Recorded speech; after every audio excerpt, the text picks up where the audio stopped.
Good evening. Welcome to Between Two Frogs. I'm Denise Duffy, co-founder and managing director of the Music Maker Foundation, and with me tonight is Gail Ceasar. I just wanted to welcome everyone. Thank you for coming. It's been a busy fall here at Music Maker. We are excited to have launched Faith and Harmony's new release and are looking forward to the legendary Singing Stars record coming out in December. We've been really busy in Fountain, North Carolina, opening up our photography studio and renovating and building our first recording studio. We want to extend deep thanks to the Robert and Mercedes Eichholz Foundation and several other donors for helping us fund this renovation. But we still have some more fundraising to do to get the studio renovation complete and the upfit going. So we really would appreciate everybody's support.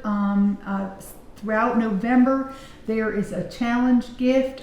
So all donations throughout the month and through Giving Tuesday will be matched dollar for dollar up to $50,000. So it's a really great time to renew your support. And we'll be working on our studio and supporting terrific artists who really help keep America's roots music traditions alive. So thank you all for your support. And now I want to introduce some other great folks. Gail's sister Yolanda is going to come up and chat with us as well. And Brittany Anderson, Music Makers Artist Service Coordinator and Social Worker, who is really wonderful. When the going gets tough, the tough call Brittany and she gets going. So thanks so much, everyone. And Brittany, I'm going to turn it over to you. All right.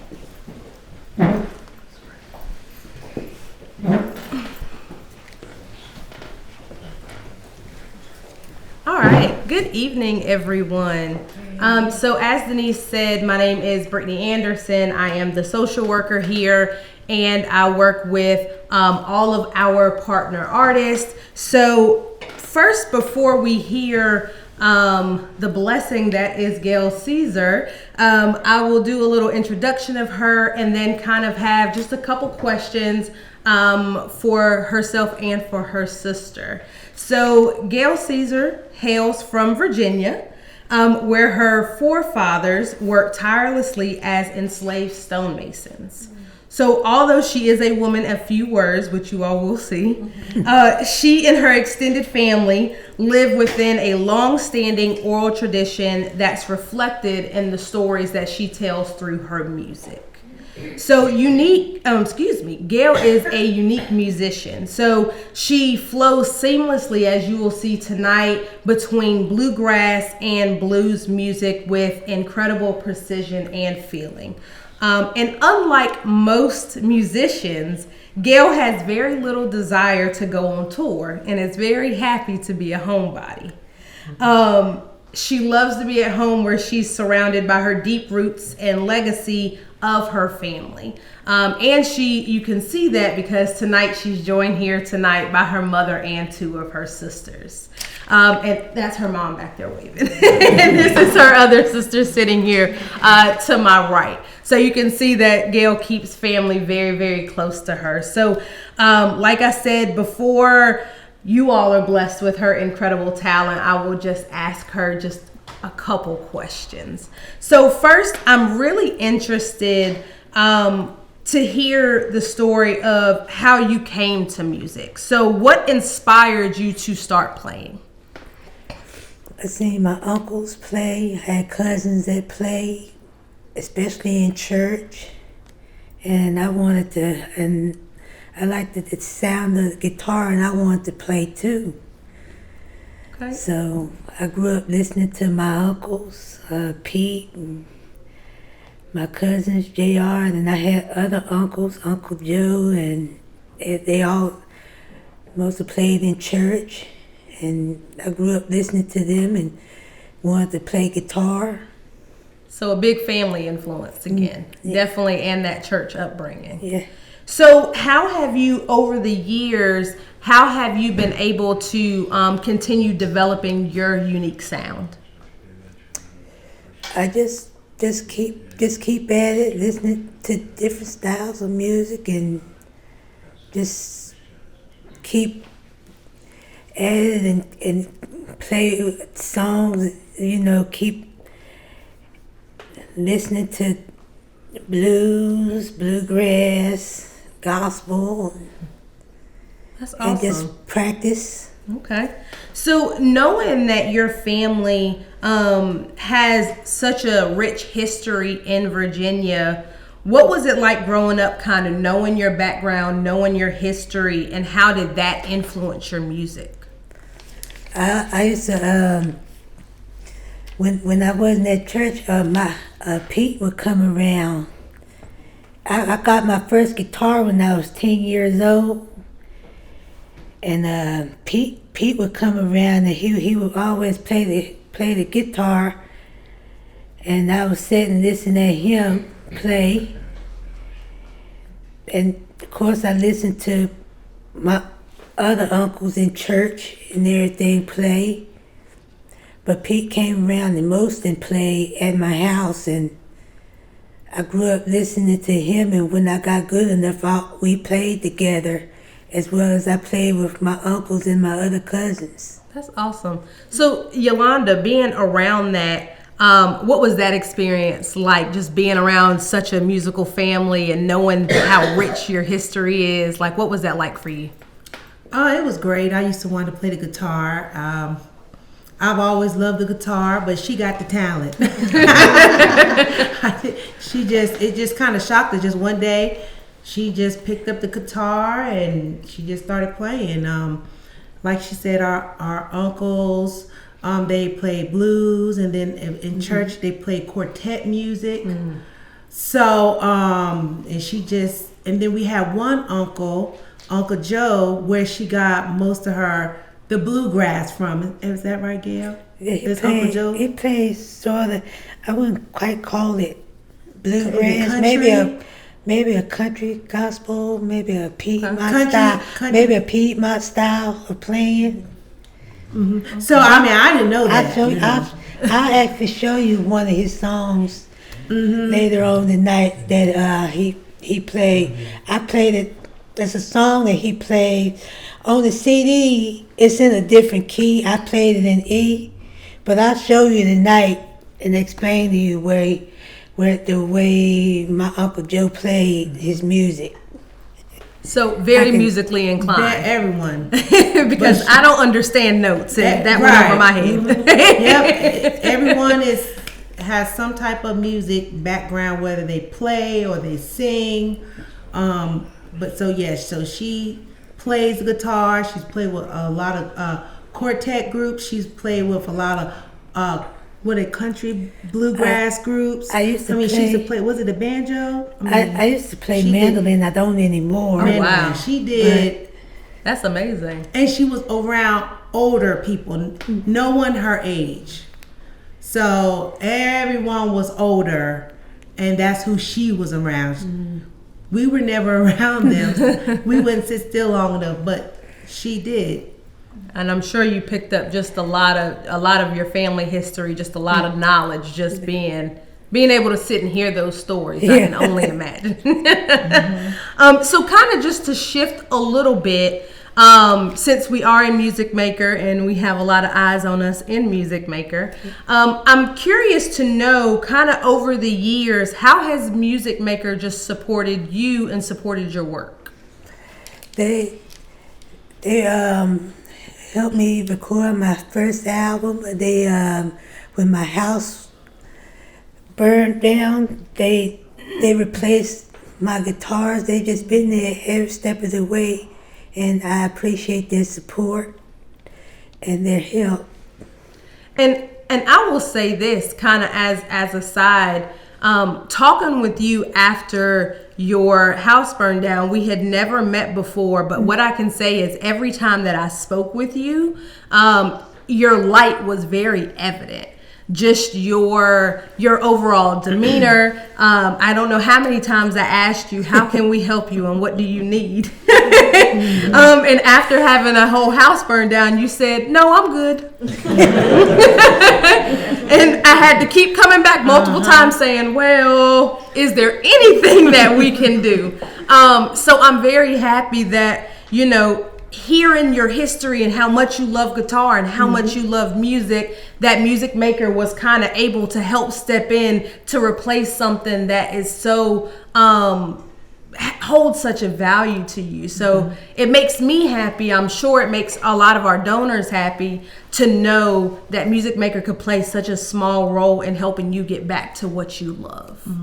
And it gives her a platform, a different platform other than the church, and then she look at this as, well, that's my job. I gotta go perform. I gotta go to work. And I said, okay, Gail, well, we're going to take you to work. All right. And she looks forward to it. Well, that's my job. And I said, okay. And so that actually segues perfectly into my next question, because knowing that you're a homebody and you would rather stay at home, I know that part of the collaboration with Music Maker has meant going out and performing and going and doing those gigs, playing with the full band at big festivals, Telluride Blues and Brews. And more recently, I heard that you played at the National Gallery. I did. So I'm wondering, what did it mean for you to play at such a prestigious venue like the National Gallery in Washington, D.C. this past February? It meant a lot. It was a wonderful experience. I enjoyed it. And I appreciate it so much for them inviting me to play there. All right. How has the experience been, just being able to travel along the road and just to play with so many musicians and have so many people hear your art? It's can't explain it. I'm sure it's a feeling you're not going to get used to, right? I'm sure you enjoy when you get back to Virginia. I enjoy playing with different musicians. That's what I did for most of my life. I played with different people. That's what I sometimes by myself, sometimes with other people. Somebody would ask me to play. That's what I do most of my life. When as a musician, I played with different other people, and just then I play by myself too. But I grew up too playing with different people, a couple of groups. I used to play at the nursing home with the bluegrass. Where I first got my first guitar from. In Gretna, Virginia, used to be a little store on Main Street called Pokey's Music is where I got my first guitar from. They played bluegrass. And some years later, when I was able to play along with people, I used to go in there on Saturdays and sit with them. I used to go in there on Saturdays and sit with them and play. And then I used to play with a bluegrass gospel group every third Tuesday at the nursing home in Gretna. And then I played with about two or three quartet groups. Wow. During church. That's awesome. How have you seen just the travel and the experience? How does that affect Gail? Or what does that look like? Well, Telluride, that was her first plane ride. So that was exciting. And, first time going to Colorado. So, that was exciting. She would play and I would say, well, Gail, you want to go? She said, no, I need to practice. I'm going to get some songs together. And then I said, okay. And then, we would talk and she would say something like, well, I think I'm going to write another song. And I would just get so excited. I said, you going to write another song? She said, yeah, I'm going to write another song. I said, oh, are you inspired? She said, yeah, I think when I get home, I'm going to do some more work and work on another album. I said, oh, that's awesome. I am very excited to hear you. I know you have some new stuff, and I'm ready. It sounds like you have at least 3 more CDs in you. Well, without further ado, from Music Maker, I just want to say thank you so much for being a partner artist. Thank your family for sharing her with us, and especially on tonight with such a close circle. We just appreciate you. We want you to know that, and your family. Thank you so much. And I'm not going to hold you back from them anymore, because I know what you came to do, and it was not to talk to me. So I am going to let you get your guitar and blow their socks off, okay? Thank you.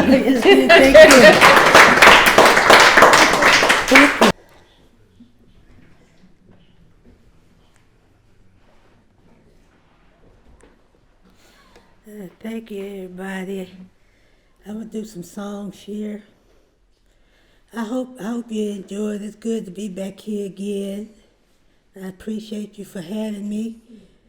And I'm gonna do a couple of songs. Hope you'll like them. I'm gonna do a song. It's a Carter family song. They call it sometimes Cannonball Blues, but I heard it as Solid Gone. so I'll play a little bit of that.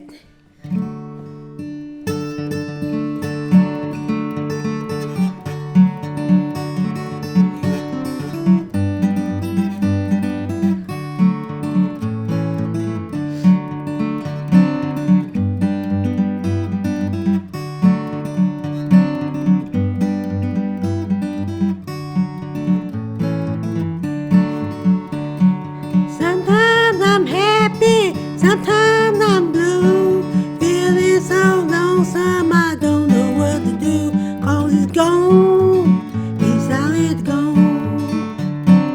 Now I'm sitting here crying 'cause he's gone. Now I'm sitting here crying 'cause he's gone, he's solid gone.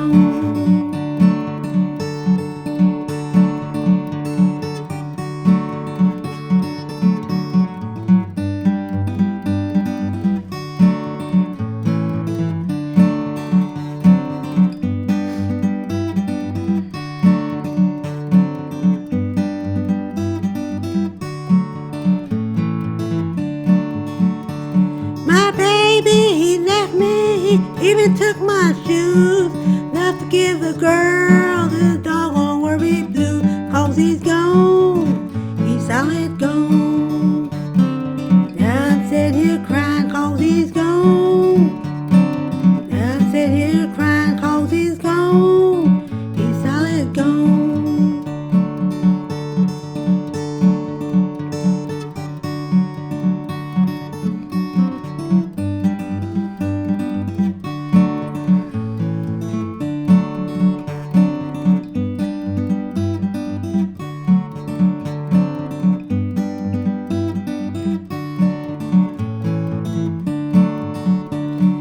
Listen at that train coming down the track, carrying him away, and it ain't gonna bring him back, 'cause he's gone, he's solid gone.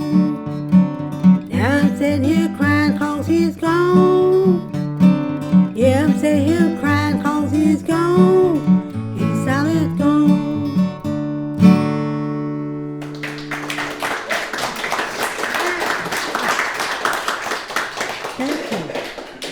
Thank you. Appreciate it. Well, here's another new, old song. I'ma try it.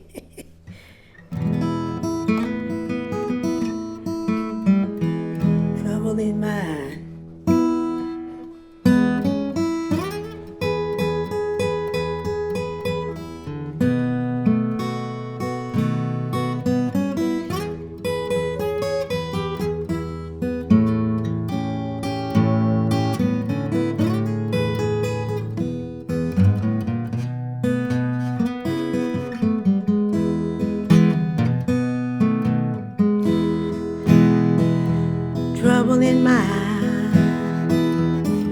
so blue.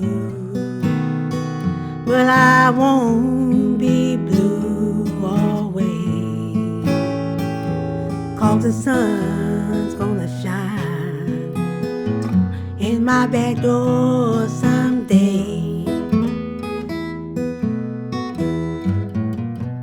I'm gonna lay my head on some lonesome railroad line and let that 219 pacify my mind. Trouble in mind, I'm so blue. But I won't be blue always, 'cause the sun's gonna shine in my back door someday.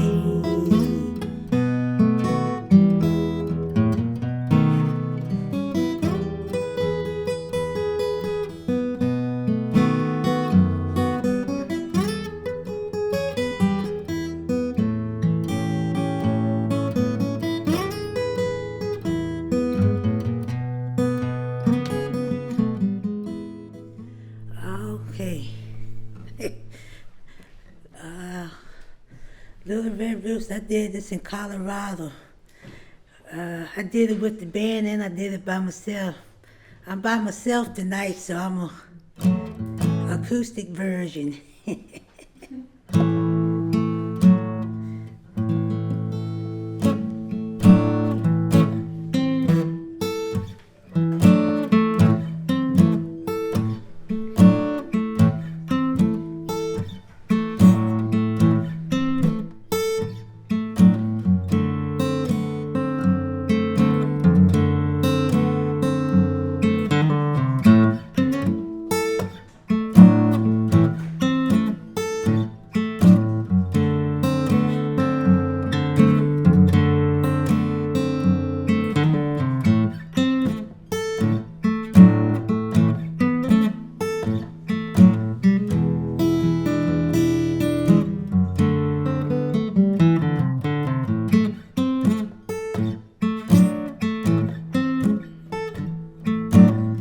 I got a little red rooster, too lazy to crow for a day.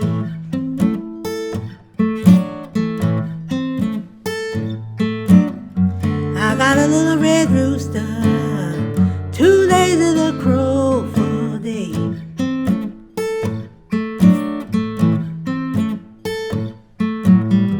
He keeps everything in the barnyard upset in every way.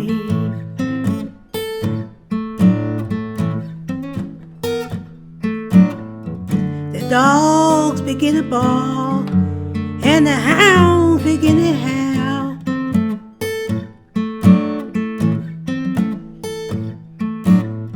The dogs begin to bark and the hounds begin to howl.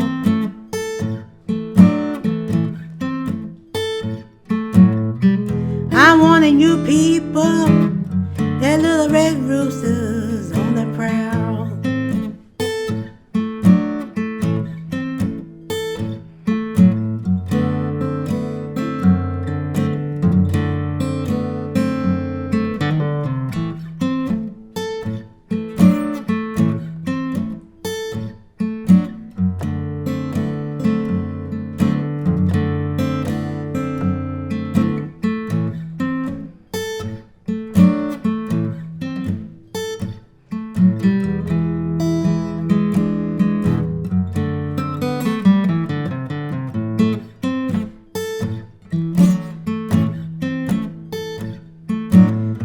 If you see my little red rooster, won't you please drive him home?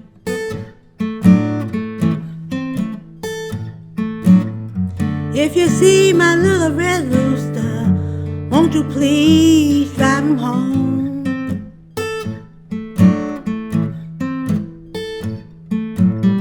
Ain't been no peace in the barnyard since my little red rooster's been gone.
fix everything in the barnyard, upset in every way.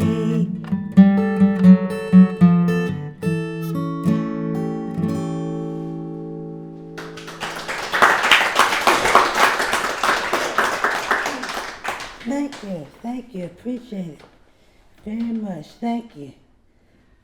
Gail, you want to do 2 more for us? 2 more? Yeah. Okay, all right.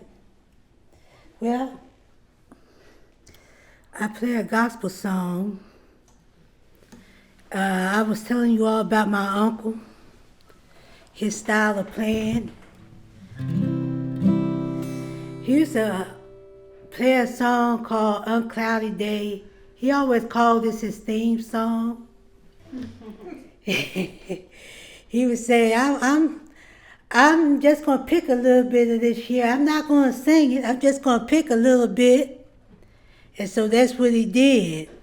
Now, the version that I did it is in this key of E that's on the CD. But I'm going to do his version tonight the way that he played it in his key.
I appreciate it. I guess I'll do this one. The other song I wrote, I've done it before. I guess I'll do it again. Guitar Woman Blues. That's it.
you.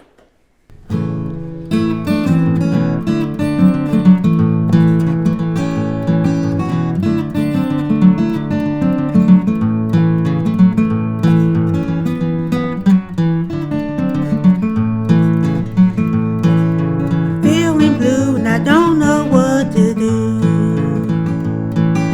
Feeling blue and I don't know what to do. Ain't got nobody to tell my troubles to.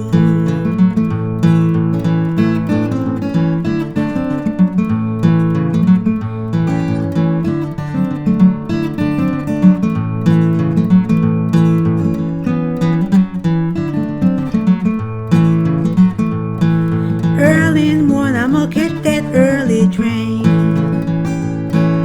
Early in the morning, I'm gonna catch that early train. I'm going to a town where nobody knows my name. Feeling blue and I don't know what to do. Feeling blue and I don't know what to do. Ain't got nobody to tell my troubles to.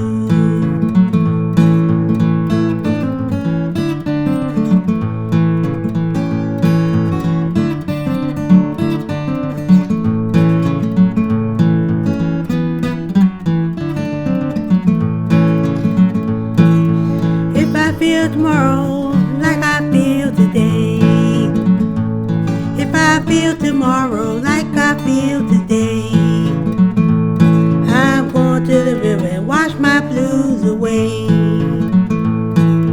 Feeling blue and I don't know what to do. Feeling blue and I don't know what to do. Ain't got nobody to tell my troubles to.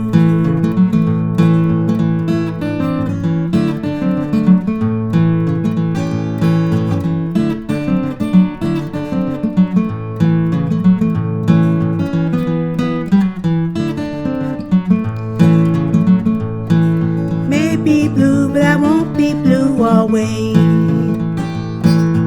Maybe blue, but I won't be blue always. The sun will shine again my way someday. Feeling blue and I don't know what to do. Feeling blue and I don't know what to do. Ain't got nobody to tell my troubles to.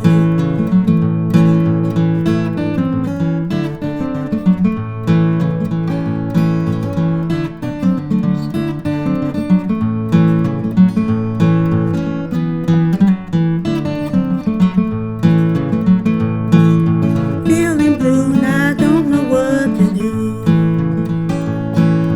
Feeling blue and I don't know what to do. Ain't got nobody to tell my troubles to.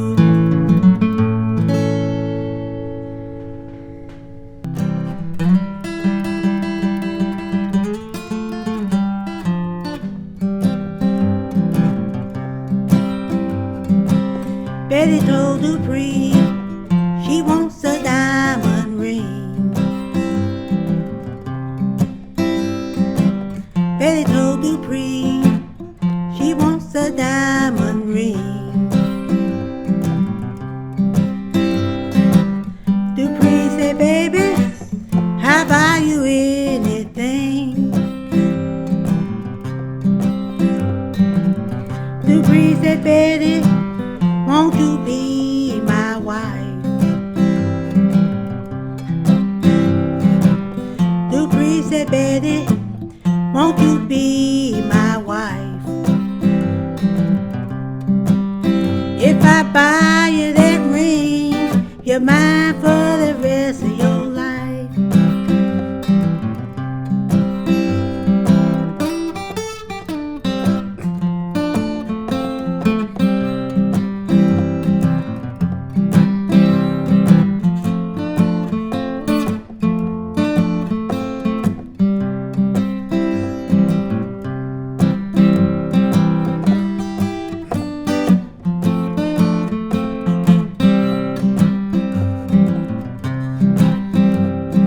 Betty told Dupree, yes, I will be your wife. Betty told Dupree, yes, I would be your wife. I'm yours, I'm yours, I'm yours for the rest of my life. Betty told Dupree she wants a diamond ring. Betty told Dupree she wants a diamond ring. Dupree told Betty, I'll buy you anything.